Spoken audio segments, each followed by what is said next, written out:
Assalamualaikum warahmatullahi wabarakatuh. Para muhibbin yang dirahmati Allah Subhanahu wa taala. Alhamdulillahirabbil alamin. Wassalatu wassalamu ala asyrafil anbiya'i wal mursalin sayyidina wa maulana Muhammadin wa ala alihi wa sahbihi ajma'in. Rabbi shrah li sadri wa yassir li amri wahlul 'uqdatam min lisani yafqahu qawli. Subhanaka la ilma lana illa ma 'allamtana innaka antal alimul hakim. Puji syukur senantiasa kita panjatkan kehadirat Allah Subhanahu wa taala. Salawat teriring salam semoga selalu terlimpah curahkan kepada junjungan kita Nabi Muhammad sallallahu alaihi wasallam.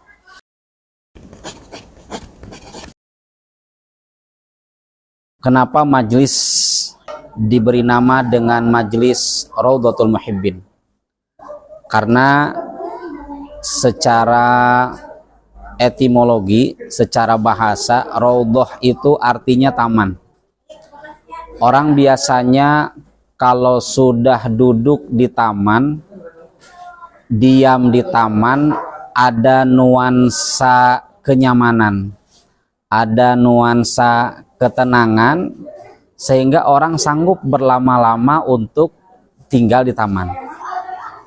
Nah, kemudian harapan kita majlis ini dinamakan awalnya dengan raudhah agar para muhibbin senang duduk berlama-lama untuk berzikir dan bersolawat, berzikir kepada Allah, bersolawat kepada Rasulullah.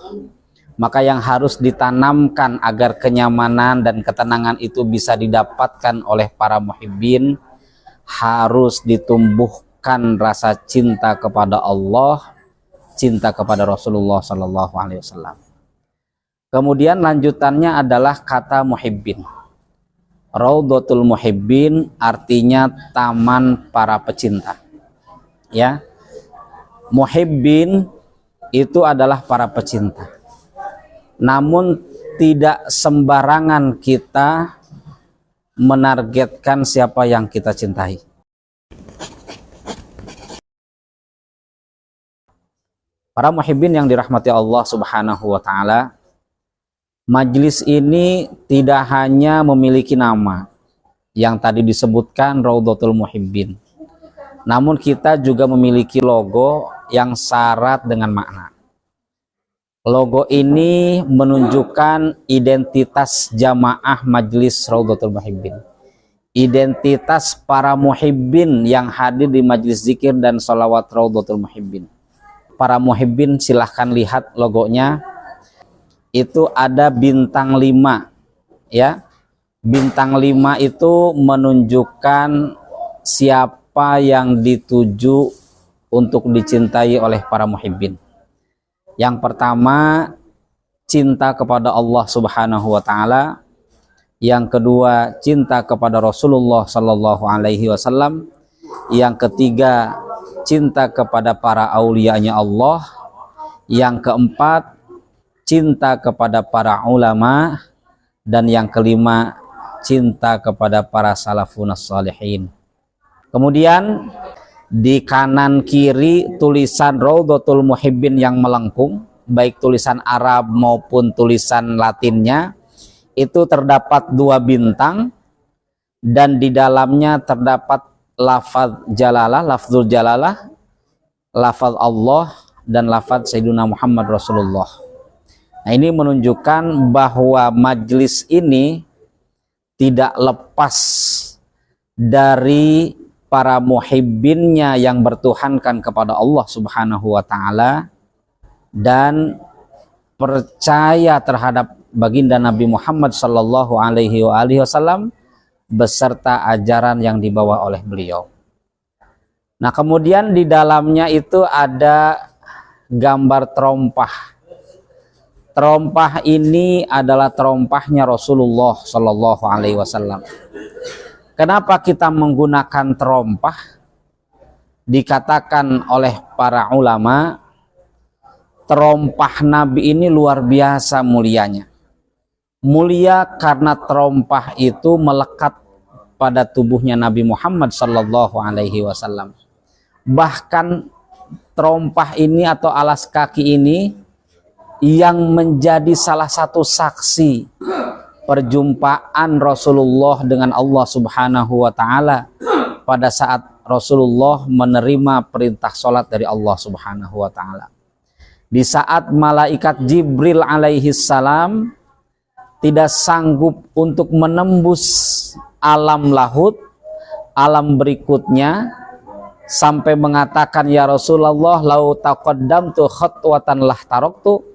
Ya Rasulullah, andaikan aku melangkahkan kakiku satu langkah lagi, maka aku pasti akan terbakar.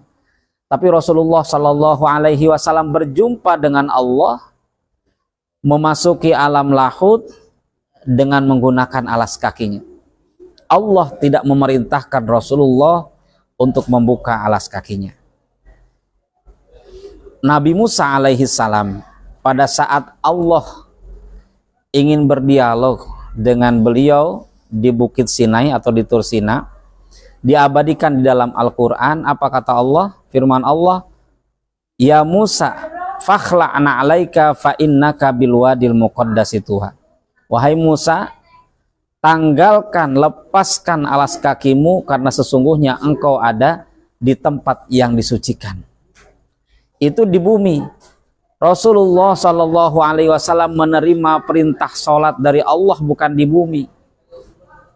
Tapi Allah tidak memerintahkan Nabi kita untuk membuka alas kakinya.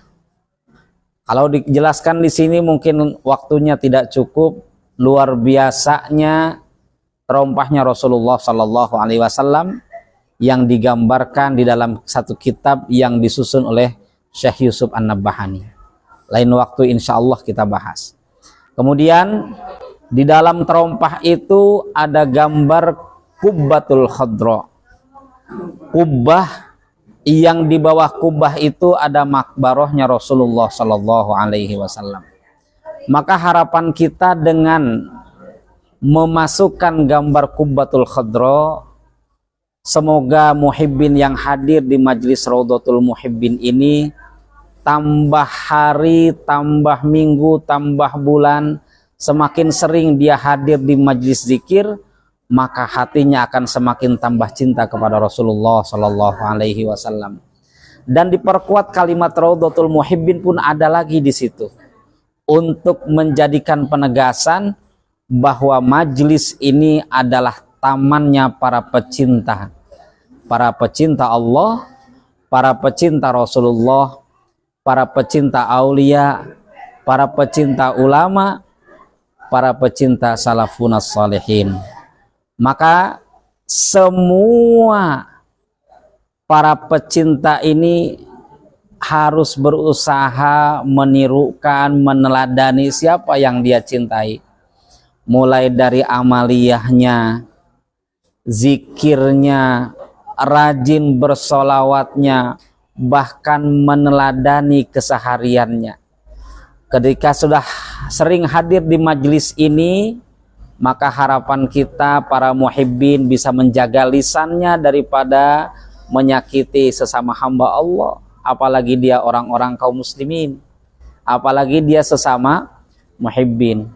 Dia juga bisa menjaga perilakunya tidak menyakiti siapapun. Atas dasar itulah semoga harapan kami dengan adanya majelis zikir dan sholawat Raudhatul Muhibbin di Jabon ini, semoga para pecinta Rasulullah, para pecinta Allah, para pecinta aulia tumbuh subur berkembang di desa Jabon ini, dan semoga memberikan keberkahan untuk kita semua. Itu saja mungkin yang bisa disampaikan, kurang lebihnya mohon maaf, mudah-mudahan ada manfaatnya. Hadanallah wa iyyakum ajma'in. Assalamualaikum warahmatullahi wabarakatuh.